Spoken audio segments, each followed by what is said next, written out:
पहली बात तो ये कि यह जो नेशनल हेराल्ड का मामला है, इसका कानूनी पक्ष कुछ भी नहीं है, तो मैं आपसे इसके कानूनी पक्ष के बारे में बात नहीं करूंगा।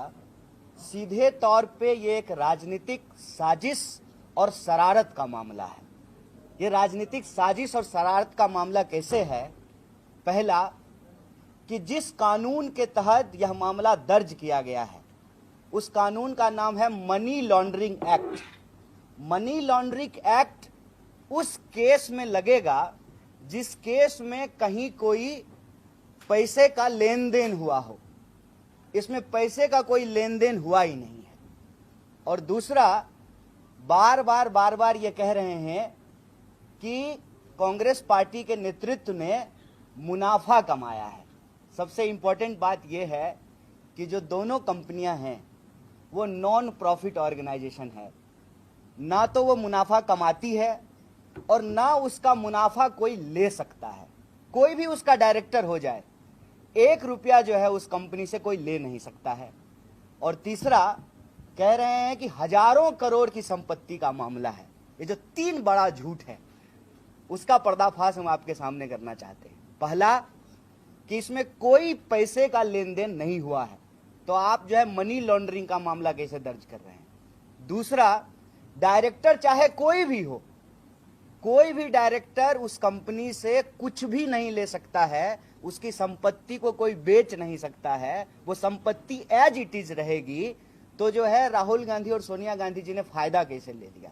और तीसरा, सुविधा अनुसार बदलते रहते कि जितनी संपत्ति है, एक लखनऊ के ऑफिस को छोड़ करके सारी संपत्ति लीज पर है। मतलब वो नेशनल हेराल्ड की भी संपत्ति नहीं है। यह जो हमारा प्रदेश कार्यालय है, ये कांग्रेस पार्टी की इंडिविजुअल प्रॉपर्टी है, लेकिन जो सरकार से हमको ऑफिस मिला है वो हमारी प्रॉपर्टी नहीं है, वो सरकार की प्रॉपर्टी है। सरकार जब चाहेगी तब ले लेगी। मतलब पहले दिन से नेशनल हेराल्ड के मामले में भाजपा झूठ बोल रही है। सवाल यह है कि इनके हजारों झूठ की तरह यह नया झूठ क्यों परोसा गया है? नया झूठ इसलिए परोसा गया है कि प्रधानमंत्री जब आए थे तो उन्होंने एक बात कही, कांग्रेस मुक्त भारत। उनको एक बात समझ में आ गई, तीसरी बार प्रधानमंत्री बने हैं, कि कांग्रेस मुक्त भारत नहीं हो सकता है।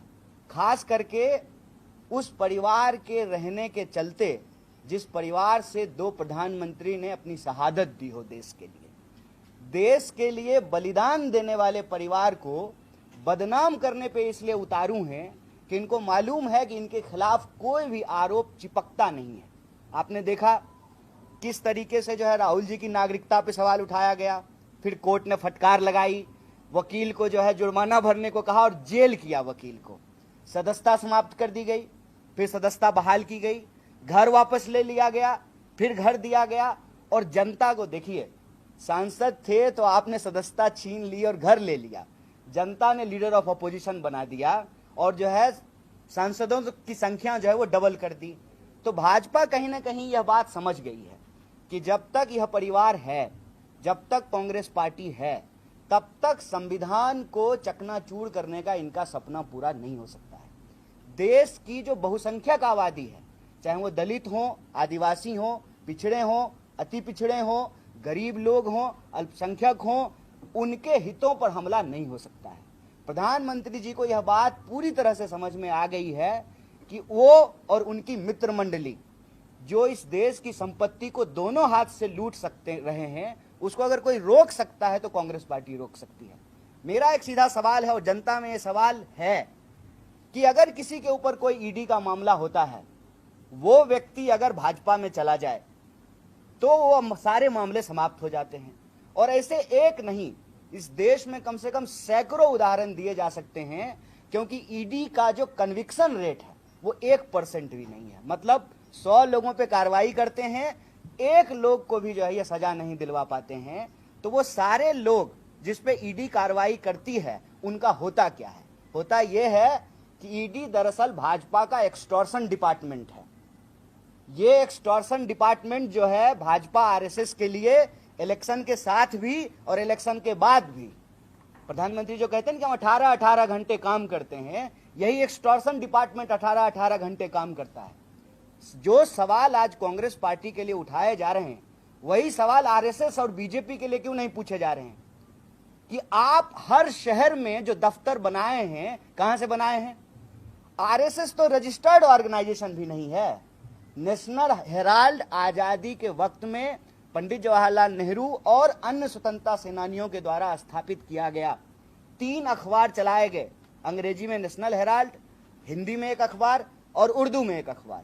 और वो अखबार जब चलाई जा रही थी, और ये बहुत आइकॉनिक बात है, इसको याद रखिएगा, 1942 के भारत छोड़ो आंदोलन में अंग्रेजों ने इस अखबार को प्रतिबंधित किया था। जब अंग्रेज से नहीं डरे, आजादी के आंदोलन के दौरान, आजादी के पहले, जब आजादी को प्राप्त करने के लिए, आजादी को लाने के लिए संघर्ष हो रहा था, तो आज जो है अंग्रेजों के जासूसों से डरेंगे? उनसे डर लगेगा जब अंग्रेज से नहीं डरे। और ये अखबार पे वो उसी तरह से हमला कर रहे हैं जैसे अंग्रेज किया करते थे। क्या डर है भाई नेशनल हेराल्ड से? ज्यादातर मीडिया पर आपका कब्जा है। कोई एक अखबार अगर चल रहा है और कांग्रेस पार्टी उसको चलाने का प्रयास कर रही है, इसमें क्या गैर कानूनी हो गया है? और अगर कुछ गैर कानूनी हुआ है, 2 सवाल का जवाब देना चाहिए ईडी को भी और भाजपा को भी। पहला कि 2 बार जो है, एक बार कोर्ट में यह मामला नहीं ठहरा और दूसरी बार ईडी ने कहा कि इसमें कोई कार्रवाई करने के लिए है नहीं। दूसरी बार सुओ मोटो लेकर के फिर से आपने केस रजिस्टर्ड कर दिया। इतने साल हो गए हैं, क्या कार्रवाई है आपकी? सिवाय इसके कि जब देश में आपको ध्यान भटकाने के लिए कोई मुद्दा चाहिए तो जो है आप ईडी का मामला उछाल देते हैं। हम कहते हैं कि सरकार सबूत पेश करे और जो अपराधी है उस पर कार्रवाई करे, लेकिन सरकार जब खुद ही अपराधी बन करके उन लोगों पर कार्रवाई कर रही है जो लोग सरकार के विपक्ष में हैं, और यह बात बिल्कुल आमने सामने दिख रही है। नीतीश कुमार जी जब इंडिया के साथ थे, उनके सारे मंत्री के घर पे जो है ईडी का छापा हुआ। जो ही एनडीए के साथ चले गए, किसी मंत्री पे कोई कार्रवाई नहीं। एक नहीं, ऐसे हजारों एग्जाम्पल दिए जा सकते हैं। तो भाजपा ने ईडी के माध्यम से इस देश में जो राजनीतिक लड़ाई लड़ने वाले लोग हैं उनके सामने 2 विकल्प दिया है, या तो आप भाजपा में आइए या जेल में जाइए। लेकिन बीजेपी यही एक गलती करती है। गलती ये करती है कि सब धन 22 पसेरी होता नहीं है। सारे लोग जो है वो ईडी से डर नहीं जाते हैं। सारे लोगों को इनकम टैक्स और सीबीआई से डर नहीं लगता है। सारे लोगों को जेल जाने से डर नहीं लगता है। खास करके कांग्रेस पार्टी पिछले कुछ सालों में जिस तरीके से इस देश के आम लोगों के मुद्दों को उठा रही है, यह लड़ाई बिल्कुल आमने सामने की हो गई। उस वक्त हम देश की आजादी के लिए संघर्ष कर रहे थे, संविधान बनाया, संविधान का राज स्थापित हुआ। आज संविधान बचाने के लिए संघर्ष कर रहे हैं, और उन्हीं संवैधानिक संस्थाओं का दुरुपयोग करके, जिनके ऊपर इनका कोई भरोसा नहीं है, ये देश की आजादी नहीं मानते हैं कि 47 में हुआ, ये देश के संविधान को सही नहीं मानते हैं, झंडा को कहते हैं कि अशुभ है। और आज उसी सिस्टम से जब ये देश के गद्दी पे बैठे हैं तो देश की संस्थाओं को कब्जा कर रहे हैं, और राजनीतिक बदले की भावना से ध्यान भटकाओ योजना के तहत ईडी जैसी संस्थाओं का दुरुपयोग करके इस देश की विपक्ष की आवाज को बंद कराना और लोगों के जो बुनियादी मुद्दे हैं उनसे ध्यान भटकाना इनका एकमात्र एजेंडा है। लेकिन इस मामले में इनको पूरी तरह से मुंह की खानी पड़ेगी। जिस तरीके से कोर्ट ने कहा कि 1 साल के भीतर आपको जो करना है कीजिए, तो आखिरी दिन जो है ये चार्जशीट लेकर के आए हैं, जो चार्जशीट कांग्रेस पार्टी को अभी तक नहीं दी गई है, जो एक्यूज्ड हैं उनको नहीं दिया गया है, लेकिन मीडिया में उसका डिटेलिंग जो है वो चल रहा है।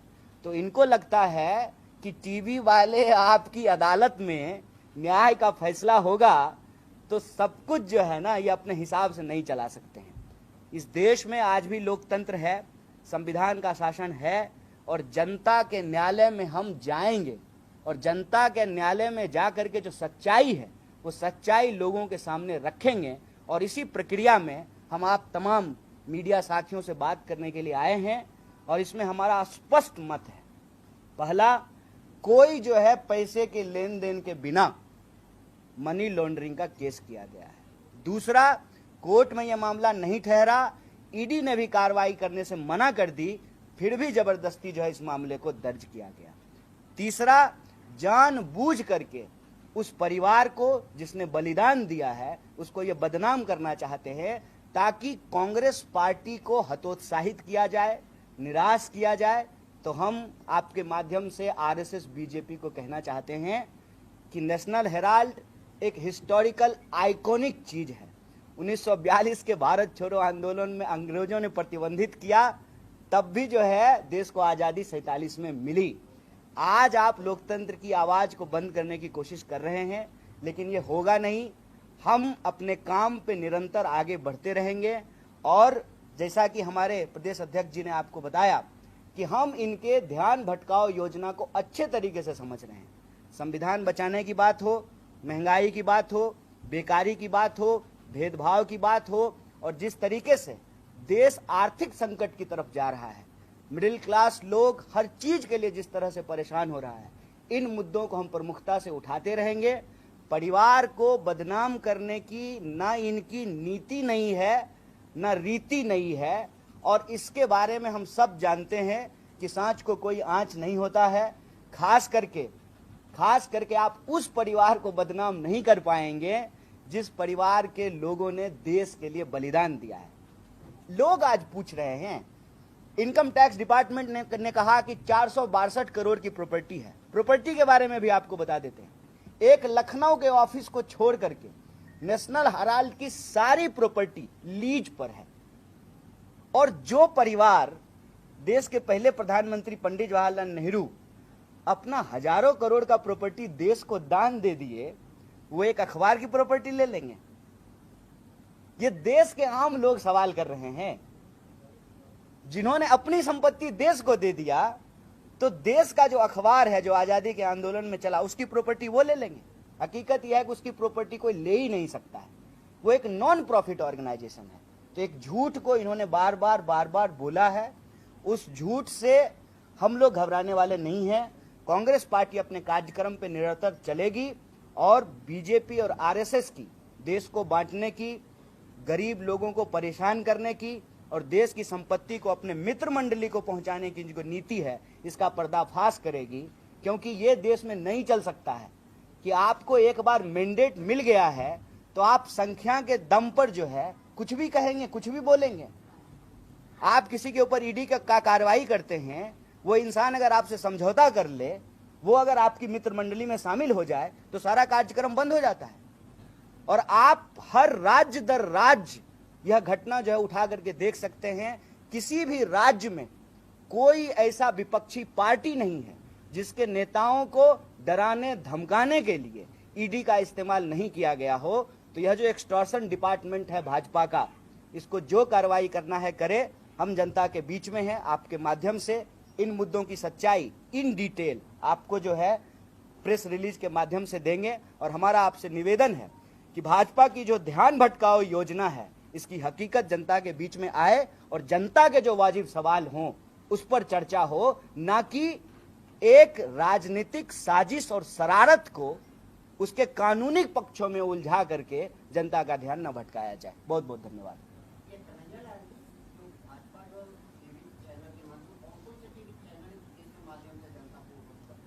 नहीं, आप कोई भी टीवी चैनल शाम को खोल के देखिए ना, पिछले कई दिन से जो है नेशनल हेराल्ड का मुद्दा चल रहा है।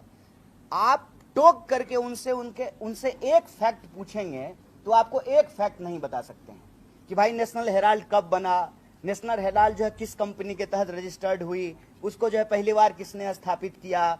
उनको कुछ जानकारी नहीं है। 4-5 व्हाट्सएप पे सुबह में झूठ आता है, उस झूठ को दिन रात सोशल मीडिया से लेकर के टीवी चैनल पे बैठ करके बोलते रहते हैं। 5000 करोड़ की प्रॉपर्टी है। सोनिया गांधी जी और राहुल जी ने अपने नाम कर लिया एक नॉन प्रॉफिट ऑर्गेनाइजेशन के। आप आज डायरेक्टर हैं, कल को कोई और डायरेक्टर होगा। उस संपत्ति को ना आप ले सकते हैं ना किसी को दे सकते हैं, तो कैसे अपने नाम कर लिया। दूसरा कि हजारों करोड़ की प्रॉपर्टी है। कहां हजारों करोड़ की प्रॉपर्टी है? इनकम टैक्स डिपार्टमेंट असेसमेंट में कह रहा है कि टोटल 462 करोड़ की संपत्ति है। हर टीवी चैनल में जाकर के बोल रहे हैं कि हजारों करोड़ की संपत्ति है और सारी प्रॉपर्टी लीज्ड है, कांग्रेस पार्टी की पर्सनल नहीं है। तीसरा, कहां पे जो है मनी लॉन्ड्रिंग हुआ है, ट्रांजैक्शन कहां पे हुआ है, कौन सा पैसा किसको दिया गया है, इक्विटी को शेयर में चेंज करना नॉर्मल प्रोसेस है। उसके बाद अब एक नया आरोप लगाना शुरू किए हैं कि कांग्रेस पार्टी की जब सरकार थी तो नेशनल हेराल्ड को विज्ञापन दिया जाता था, तो आप भी तो दे रहे हैं विज्ञापन पंचजन्य को और ऑर्गेनाइजर को। जितनी आरएसएस से जुड़ी हुई संस्थाएं हैं, अखबार हैं, क्या उनको विज्ञापन नहीं दिया जा रहा है? और अपनी जुड़ी हुई तो छोड़ दीजिए, आप तो बाकी स्वतंत्र चैनलों को भी विज्ञापन के माध्यम से ही कंट्रोल करते हैं। मीडिया को आप कंट्रोल कैसे कर रहे हैं? वो स्विच आप चला कैसे रहे हैं? विज्ञापन के माध्यम से चला रहे हैं। तो एक आजादी के आंदोलन में शामिल अखबार जिसका इतना बड़ा विरासत हो, उसको सरकार की तरफ से जो है विज्ञापन दिया जाए तो कौन सा गैर कानूनी काम कर दिया गया? कुल मामला ये है कि इनको उस परिवार को बदनाम करना है, इनको ये दिखाना है कि इस परिवार ने कुछ नहीं किया। असल बात ये है कि वही कर रहे हैं जो अंग्रेजों ने किया, देश के लिए कुछ किया नहीं। देश को जब संघर्ष कर रहा था आजादी के लिए, उसमें शामिल नहीं हुए। इनके प्रवक्ता टीवी में जाकर के बोलते हैं कि 47 में देश को आजादी नहीं मिली। तो जो मानते ही नहीं है कि 47 में देश को आजादी मिली, वो कैसे मानेंगे कि किसी अखबार का देश को आजाद कराने में कोई योगदान होगा? तो वही काम करते हैं जो अंग्रेज किया करते थे। तो हर टीवी चैनल में एक झूठ सिलसिलेवार तरीके से बोला जा रहा है, उसकी सच्चाई हम आपको प्रेस विज्ञप्ति के माध्यम से भी देंगे। और हमारा इस संबंध में एक ही बात कहना है कि अपराधी अगर कोई है तो आप कार्रवाई कर सकते हैं, लेकिन ये राजनीतिक अपराध है कि आप इस देश के विपक्ष का मुंह बंद कराने के लिए देश की संस्थाओं का दुरुपयोग कर रहे हैं। और उसका सीधा एग्जाम्पल ये है कि आप ईडी आपके ऊपर आई, आप जो है भाजपा दफ्तर में जाइए, उनके नेता से समझौता कीजिए। ईडी जो है ना, गूगल मैप पे जो है आपके घर का रास्ता दिखाना बंद कर देता है ईडी को। ये सबको दिख रहा है साफ साफ। इसका मतलब आप देश की लोकतांत्रिक संस्थाओं का कब्जा करके लोकतंत्र की ही गला दबा रहे हैं।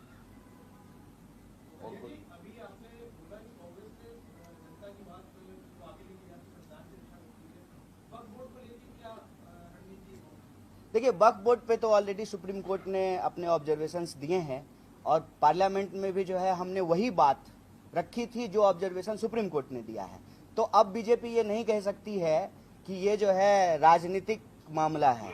असल ये एक संवैधानिक मामला है कि देश, देखिए सबसे आज तो मैं ये आपसे निवेदन करूंगा, आज हम नेशनल हेराल्ड पे बात करेंगे, इस विषय पे और डिटेल बात करेंगे, लेकिन एक बात जान लीजिए कि कांग्रेस पार्टी ने जिन पक्षों को लेकर के पार्लियामेंट में अपना आपत्ति दर्ज कराई, कोर्ट ने भी अपने ऑब्जर्वेशन में वो बातें स्वीकार की है कि देश को अगर चलाना है तो संविधान की मूल भावना को लेकर चलना पड़ेगा।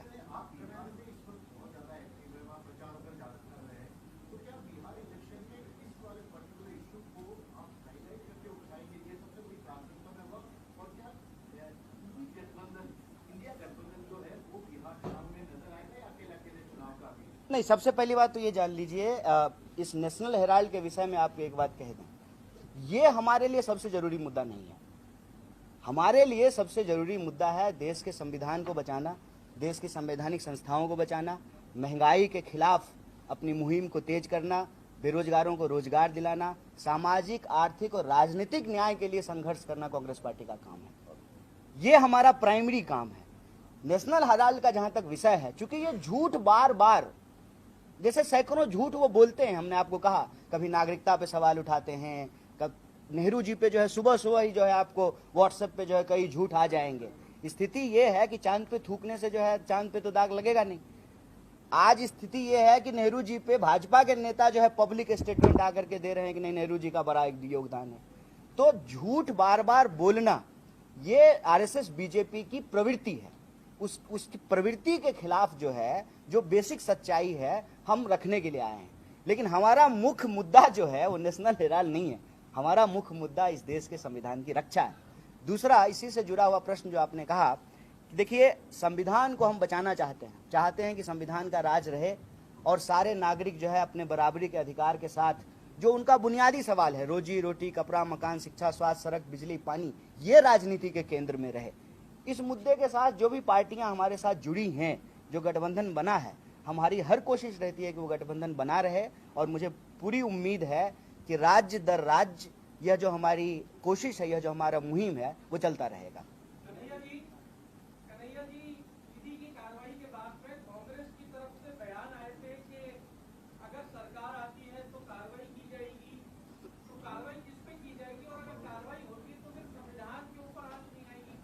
नहीं, हमने ये नहीं कहा कि जो है हम जो लोग सही हैं उन पे कार्रवाई की जाएगी, ये हम कभी नहीं हम मतलब उस बयान को हम देखे भी नहीं है। आप कह रहे हैं तो फेस वैल्यू पे हम मान लेते हैं, लेकिन कांग्रेस कभी भी अपने बुनियादी विचार से समझौता नहीं करेगी। और कांग्रेस अपने बुनियादी विचार से जो समझौता नहीं करती है उसका एक मूल तत्व है कि हम गैर लोकतांत्रिक नहीं होंगे। जो संस्थाएं आज काम कर रही हैं, अगर वो अपने दायरे में कानून के हिसाब से काम कर रही हैं, बहुत अच्छी बात है, लेकिन कोई जबरदस्ती इलेक्शन डिपार्टमेंट और एक्सटॉर्शन डिपार्टमेंट बन करके किसी विशेष पार्टी को फायदा पहुंचाने के लिए अपने दायित्वों का निर्वहन नहीं कर रहे हैं, तो भाई उस पर आप ही बताइए कि कार्रवाई होनी चाहिए कि नहीं होनी चाहिए। जो जिम्मेदारी से अपना काम नहीं करे, जो कानून को धता बताए, कानून के पद पर बैठ करके, आप बताइए उस पर कार्रवाई होनी चाहिए कि नहीं होनी चाहिए। एक मिनट आपका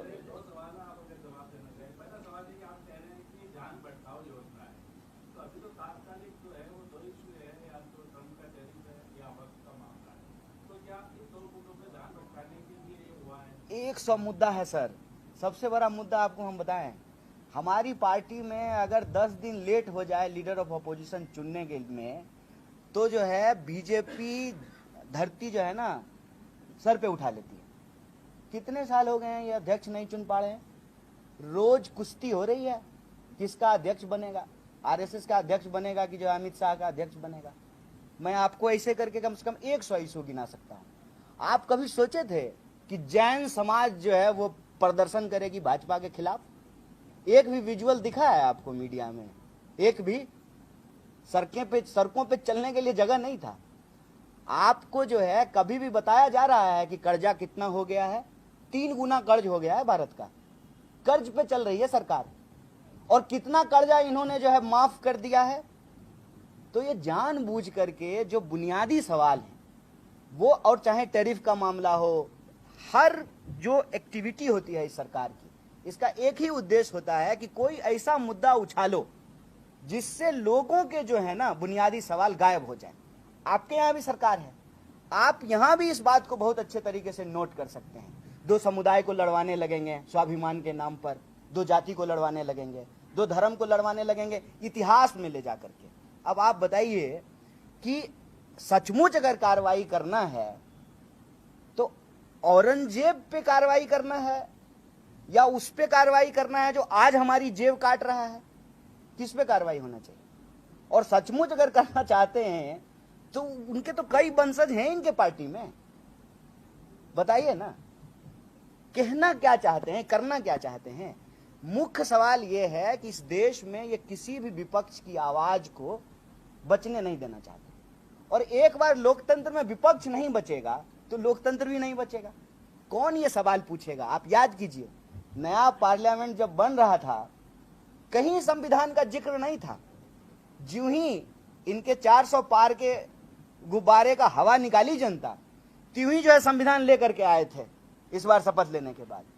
तो लोकतंत्र में विपक्ष का मजबूत होना लोगों के लिए बेहतर है, और विपक्ष जो है कोई भी अपना काम ठीक से ना कर पाए, इसीलिए जो है इस तरह की जो है ये राजनीतिक भावनाओं से कार्रवाई करते हैं। अभी अहमदाबाद में हमारा शानदार सेशन हुआ, और गुजरात में अहमदाबाद में साबरमती के किनारे कांग्रेस पार्टी का सेशन हो, ये तो बर्दाश्त नहीं कर सकते। और फिर उस सेशन में जो बातें हुई कि हमारी लड़ाई किससे है, हमारी लड़ाई जो है वो सिर्फ एक पॉलिटिकल पार्टी से नहीं है, हमारी लड़ाई उस नेक्सस से है जो इस देश के भीतर बनता जा रहा है। प्रधानमंत्री जी, उनका मित्र मंडली, और उस मित्र मंडली में कौन है? उस मित्र मंडली में वो लोग हैं जो पोर्ट नहीं बनाए, जो एयरपोर्ट नहीं बनाए, सीमेंट नहीं बनाते हैं, सेब नहीं उगाते हैं, बिजली नहीं पैदा करते हैं, सब कुछ का मालिकाना हक उनके पास चला गया। और ये जाता कैसे है? जिसके पास है पहले उसके घर पे जांच एजेंसियां जाती हैं, उसको इनकम टैक्स, सीबीआई, ईडी से पहले डराते हैं, तो उसके पास 2 ही ऑप्शन बचता है, या तो भाजपा से जाके समझौता करे या जेल जाए। और ये कार्रवाई हमारे आंखों के सामने रोज हो रहा है। तो इस नेक्सस के खिलाफ जो संविधान नहीं मानते हैं, जो देश की संपत्ति लूट रहे हैं और समाज में दिन रात किसी ना किसी समुदाय को आपस में लड़ाते रहते हैं। अभी आपने देखा कभी किसी जाति को उसके स्वाभिमान के नाम पे, कभी किसी जाति को उसके स्वाभिमान के नाम पे उसका झगड़ा कराते रहेंगे। तो ये अंग्रेजों की तरह फूट डालो राज करो की नीति पे चल रहे हैं। अंग्रेज करते थे फूट डालो राज करो, ये कर रहे हैं ध्यान भटकाओ राज करो, लोगों को आपस में लड़ाओ, देश की संपत्ति को अपने मित्र मंडली के पास पहुंचाओ, और आप समझौता कर लीजिए एक बार, बस एक बार समझौता कर लीजिए, आपके ऊपर सारी आपराधिक कार्रवाई समाप्त हो जाएगी, कुछ नहीं होगा। जब तक आप उनके खिलाफ बोलते रहेंगे तब तक जो है आपके खिलाफ जो है बहुत राजनीतिक बदले की भावना से कार्रवाई करते रहेंगे।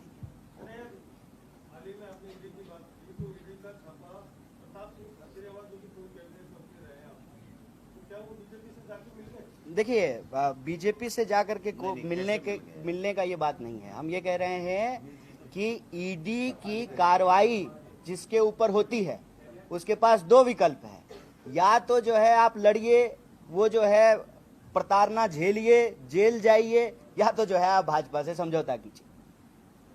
हम कह रहे हैं कि ये डिपार्टमेंट जो है एक्सटॉर्शन डिपार्टमेंट की तरह काम कर रही है। इलेक्शन मैनेजमेंट भाजपा को जो है उसके हिसाब से चल रही है, और आप ये जान लीजिए कि ये किसी एक प्रदेश या एक पार्टी से जुड़ा हुआ मामला नहीं है, हर प्रदेश और पूरे के पूरे विपक्ष से जुड़ा हुआ मामला है। और हम तो कहते हैं कि ये बैज ऑफ ऑनर है। आज अगर आपके ऊपर एफआईआर नहीं हो, आप जेल ना जाएं, ईडी ना आए, तो इसका मतलब आप भाजपा से ईमानदारी से लड़ नहीं रहे।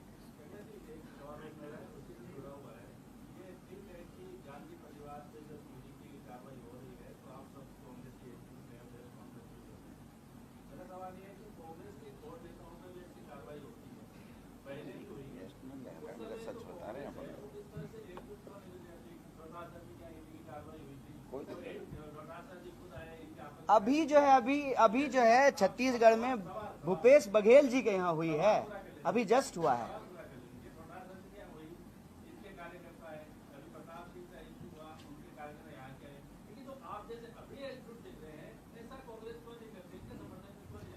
अब ये तो खुद ही हैं कांग्रेस के प्रदेश अध्यक्ष, तो यही कांग्रेस है ना। ये जो प्रेस कॉन्फ्रेंस है, मुद्दा है वो नेशनल हेराल्ड का जो झूठ परोसा जा रहा है और जो गलत चार्जशीट की जा रही है उसके तथ्यों से आपको अवगत कराना और आपके माध्यम से जनता तक ये पहुंचाने की बात है। बाकी गलत कोई भी करेगा, किसी के खिलाफ भी हुई होगी, पार्टी हमेशा साथ खड़ी रही है, साथ खड़ी रहेगी। गलत आम व्यक्ति के भी खिलाफ होगा तो कांग्रेस पार्टी का तमाम कार्यकर्ता नीचे से ऊपर तक खड़ा रहेगा। यही पार्टी है, प्रदेश अध्यक्ष यही है। अगर पार्टी को लगता है कि ईडी की कार्रवाई राजनीति प्रेरित है, तो ईडी की जांच में सहयोग नहीं करके क्या पार्टी अपने ऊपर शक पैदा नहीं कर रही है? कौन नहीं कर रहा है? नहीं, जांच में हम पूरा सहयोग कर रहे हैं, ये हमने कभी नहीं किया है। जांच में पूरा सहयोग कर रहे हैं। ईडी बिना किसी सवाल के घंटों बिठा करके रखती है और गांधी परिवार के लोग जाते हैं और बैठ करके आते हैं। सहयोग बिल्कुल कर रहे हैं। देखिए लोकतांत्रिक लोग हैं, गांधी के रास्ते पे चलने वाले हैं, गोडसे के रास्ते पे नहीं चलने वाले हैं। तो गांधी सत्याग्रह करते थे, सत्य के लिए आग्रह करते थे, पूरा सहयोग कर रहे हैं। और सहयोगात्मक रवैया बिल्कुल भी नहीं है। जब कार्रवाई होगी बुलाया जाएगा, बिल्कुल जाएंगे। साथ ही साथ जो है जनता को सच भी बताते रहेंगे, क्योंकि वो जो झूठ बोले हैं ना, वो सच के दरबार में कहीं टिकता नहीं है। A to Z बात झूठ बोल रहे हैं वो, चाहे नेशनल हेराल्ड की प्रॉपर्टी का मामला हो, चाहे उसके ओनरशिप का मामला हो, पूरी तरह से झूठ बात बोल रहे हैं। पहला चीज यह है कि जब वो प्रॉफिटेबल ऑर्गेनाइजेशन ही नहीं है, उसका कोई भी प्रॉपर्टी वो हस्तांतरित नहीं की जा सकती है, तो कैसे जो है राहुल जी और सोनिया जी उसको अपने नाम पे कर लिए? वो डायरेक्टर हैं, और जो प्रॉपर्टी ये 5,000 करोड़ गिना रहे हैं वो लीज की प्रॉपर्टी है। एकमात्र लखनऊ का कार्यालय जो है वो उनकी अपनी प्रॉपर्टी है, बाकी सभी। और जनता ये सवाल पूछ रही है, हम लोग तो बाद में इस बात को बोले या दिमाग में आया, आम लोगों के दिमाग में पहले ये बात आई कि जिस परिवार ने अपनी पूरी संपत्ति देश को दान में दे दिया, अपना घर दे दिया, आनंद भवन दे दिया, और आप कह रहे हैं कि जो है वो कोई अखबार का संपत्ति ले लिए हैं। और अगर इस मामले में कुछ भी होता, आधार होता, तो कोर्ट में जो है मामला ठहरता, कोर्ट से जो है खारिज क्यों हुआ? ईडी ने भी इसको एक बार खारिज कर दिया। नया तरीके से जो है इसको फिर से शुरू किया गया है, ताकि जो लोगों के बुनियादी सवाल है ना, उस पर चर्चा नहीं हो। शाम को जो है अपना नेशनल हेराल्ड हो प्राइम टाइम पे, और कुछ नहीं। आज एक खबर का आपने पढ़ी होगी या इसके बारे में क्या करनी होगी कि चतुर्थ श्रेणी में भर्ती हो रही है राजस्थान में। 57,000 पद है, 25 लाख लोगों ने अप्लाई किया है और उसमें से भी करीब 4,000 ऐसे जो पीएचडी है। ये क्या संकेत दे रहा है? ये ऐसी बुनियादी मुद्दों के ध्यान भटकाने के लिए तो ये national Herald, ED, income tax, यही जो कन्हैया कुमार जी कह रहे थे, बात यही है कि वो मुद्दे हैं जो प्रदेश के, देश के लिए, नौजवानों के लिए, बेरोजगारों के लिए, उन पे चर्चा होनी चाहिए और जवाबदेही तय होनी चाहिए। वो नहीं करके और ईडी की चार्जशीट हो गई, गांधी परिवार बेईमान है, गांधी परिवार को जो है वो सजा दे दी जाए, इनको जेल भेज दिया जाए। यही तो कन्हैया कुमार जी कह रहे हैं कि जो लोगों के मुद्दे हैं, जनता के मुद्दे हैं, जो इन्होंने वादे किए थे, उन पे बात नहीं करके और दूसरे जो बेवजह के मुद्दे हैं जिनका कोई लेना देना नहीं है, उन मुद्दों के ऊपर ये शाम तक ले आते हैं दिल्ली। वो अलग बात है, विषय अलग है, लेकिन मैं दूसरी बात कह रहा हूँ, उन मुद्दों पे आवश्यकता है चर्चा करने की, लेकिन उसके बजाय वो नेशनल हेराल्ड और गांधी परिवार पे और झूठी चार्जशीट पे चर्चा कराना चाहते हैं। देश में बेरोजगारी, ये बहुत इंपॉर्टेंट बात है। बेरोजगारी इतिहास में इतना कभी नहीं था, और इससे जुड़ा हुआ एक मामला है जिस पे बिल्कुल बात नहीं हो रही है। हर एक घंटे 2 नौजवान आत्महत्या कर रहा है इस देश में। आपकी घड़ी जब 1 घंटा पूरा करेगी, दो नौजवान आत्महत्या कर चुके हों। ये हकीकत है आज की, इस पे कोई बात नहीं कर रहा है। खुद सरकार कह रही है कि 80 करोड़ लोगों को ये 5 किलो अनाज दे रहे हैं। 80 करोड़ लोगों को, इसका मतलब 80 करोड़ लोग गरीब हैं। तो ये जो 5 ट्रिलियन इकोनॉमी बन रही है देश की, जो ये दावा कर रहे हैं, वो किसकी इकोनॉमी बन रही है? अगर हम 5 किलो अनाज लेने के लिए लाइन में लगे हुए हैं तो 5 ट्रिलियन किसकी है? और तीसरा सवाल कि सिर्फ जवान आत्महत्या नहीं कर रहे हैं, आप किसानों की आत्महत्या दर को उठा करके देखिए, और कोई भी डिपार्टमेंट चले जाइए, आप अपना ही डिपार्टमेंट ले लीजिए, मीडिया ही ले लीजिए, सरकार का कानून है कि अगर आप 8 घंटा काम करेंगे तो आपको मिनिमम वेज दिया जाएगा। ये कानून है, ये हम नहीं बोल रहे हैं। कहाँ 8 घंटे का कानून लागू है? कौन से मजदूर को उसके 8 घंटे की मजदूरी के हिसाब से मिनिमम वेज दिया जा रहा है? ये जनता का मुद्दा है। और जिनको सरकार की नीतियों के चलते, कांग्रेस पार्टी की सरकार के चलते, जो गरीब से मिडिल क्लास हुए, पक्का मकान बनाया, कार खरीदे, मोबाइल लिया, टीवी लिया, आज उनकी हालत यह है कि साल में 2 बार अगर हवाई जहाज चढ़ लिए, यही कहते थे ना प्रधानमंत्री जी कि हवाई चप्पल वालों को हवाई जहाज चढ़ाएंगे, हवाई जहाज चढ़ने वालों को हवाई चप्पल पे लेके आ गए हैं। 2 बार अगर आप हवाई जहाज साल में चढ़ लिए तो आपका पूरा सालाना बजट बिगड़ जाएगा। अगर कोई बीमार हो गया घर में तो आपको कर्ज लेना पड़ेगा। अगर आपका शेयर मार्केट में पैसा है तो इक्विटी बेचनी पड़ेगी।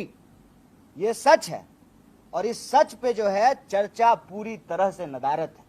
महिलाओं के खिलाफ होने वाले अपराध, दलितों के खिलाफ होने वाले अपराध, पिछड़ों, अति पिछड़ों, आदिवासियों के खिलाफ होने वाले अपराध का तो मैं जिक्र भी नहीं कर रहा कि हर मिनट, कहते हैं नारी पूजते हैं ना, कोई ऐसा मिनट नहीं है जो देश के किसी न किसी हिस्से में किसी महिला के खिलाफ कोई अपराध नहीं हो रहा। ये मुद्दे हैं, बात कीजिए इस मुद्दे पे, सरकार बताए कि वो क्या कर रही है, विपक्ष से सवाल पूछे कि हमने क्या किया था। पक्ष विपक्ष जो है जनता के सकारात्मक मुद्दों पर जब चलेगा तब देश तरक्की करेगी, तब देश विश्वगुरु बनेगा।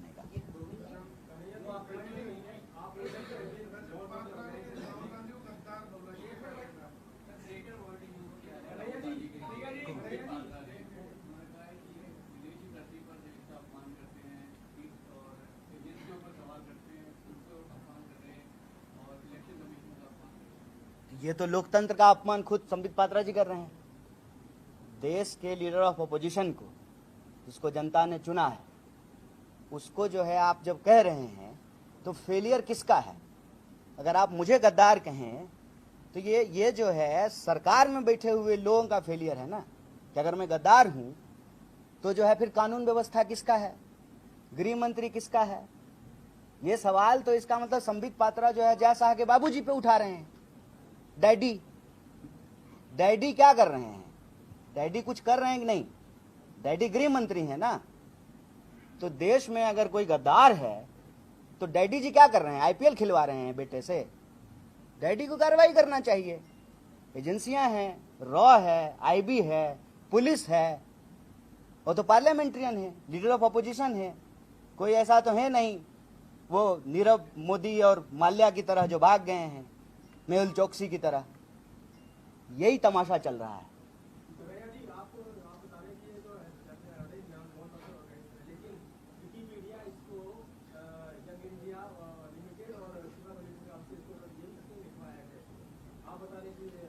विकीपीडिया पे आप भी जाके एडिट कर सकते हैं कुछ भी।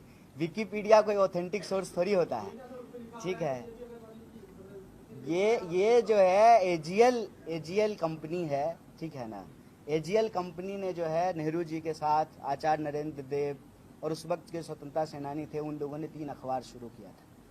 वो आज की बात नहीं है। हम कह रहे हैं कि उनको क्या अधिकार है जो आज भी रजिस्टर्ड नहीं हुए हैं। 1937 में एजीएल रजिस्टर्ड हो गया, 1925 में आरएसएस रजिस्टर्ड नहीं हुआ है। और देश भर में जो है उनका कार्यालय बन रहा है, उनका दफ्तर बन रहा है। उस पर ईडी कोई सवाल नहीं पूछ रही है। सीधा सीधा ये मामला जो है पॉलिटिकल वेंडेटा का है, राजनीतिक साजिश का है कि आप उस परिवार को इसलिए बदनाम कर रहे हैं क्योंकि उस परिवार के रहते हुए कांग्रेस मुक्त भारत का सपना आपको पूरा होता हुआ दिख नहीं रहा है। इसीलिए जो है आप बिना मुद्दा का मुद्दा उठा करके लाए हैं। और ये कोई पहली बार नहीं है। कभी नागरिकता का मुद्दा उठा के लाते हैं, कभी सदस्यता समाप्त कर देते हैं, कभी घर छीन लेते हैं। अभी जो है बताइए एक जो है बरबोले जो है स्पोक्स पर्सन ने जो है गद्दार ही कह दिया है। अगर गद्दार ही हैं तो कानून व्यवस्था की जिम्मेवारी किसकी? विपक्ष की या सरकार की? लीडर ऑफ अपोजिशन की या गृह मंत्री की? किसकी जिम्मेवारी है? और अगर इतना फुल प्रूफ कुछ होता, मैं एक बात कहता हूं, दिल पे हाथ रख करके पूछना चाहिए कुछ सवाल। जो लोग इतनी मुखरता से आरएसएस बीजेपी से लड़ रहे हैं, उसके खिलाफ अगर आरएसएस बीजेपी कुछ ठोस तरीके से नहीं कर पा रही है, मतलब इनके पास करने के लिए कुछ नहीं है। अगर गलती हुई और वो गलती को ये पकड़े तो ये इतने नफरत से भरे हुए लोग हैं कि ये विपक्ष का गला दबाने में 1 सेकंड का वक्त नहीं लगाएंगे। ये मैं अपने अनुभव से आपको बोल रहा हूं।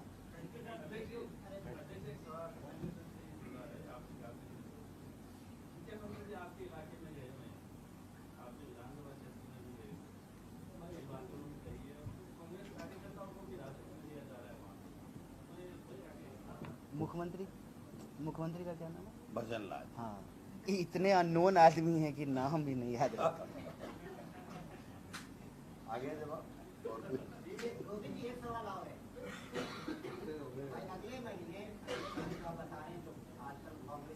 मतलब कोई लीडर होते भाजपा के, वो तो पर्ची कट के आया है वहां से, दिल्ली से पर्ची वाले मुख्यमंत्री हैं। उनका नाम भी नहीं याद रहता है, इनका नाम याद रहता है। चलें सर, आगे। बहुत बहुत धन्यवाद। Thank you.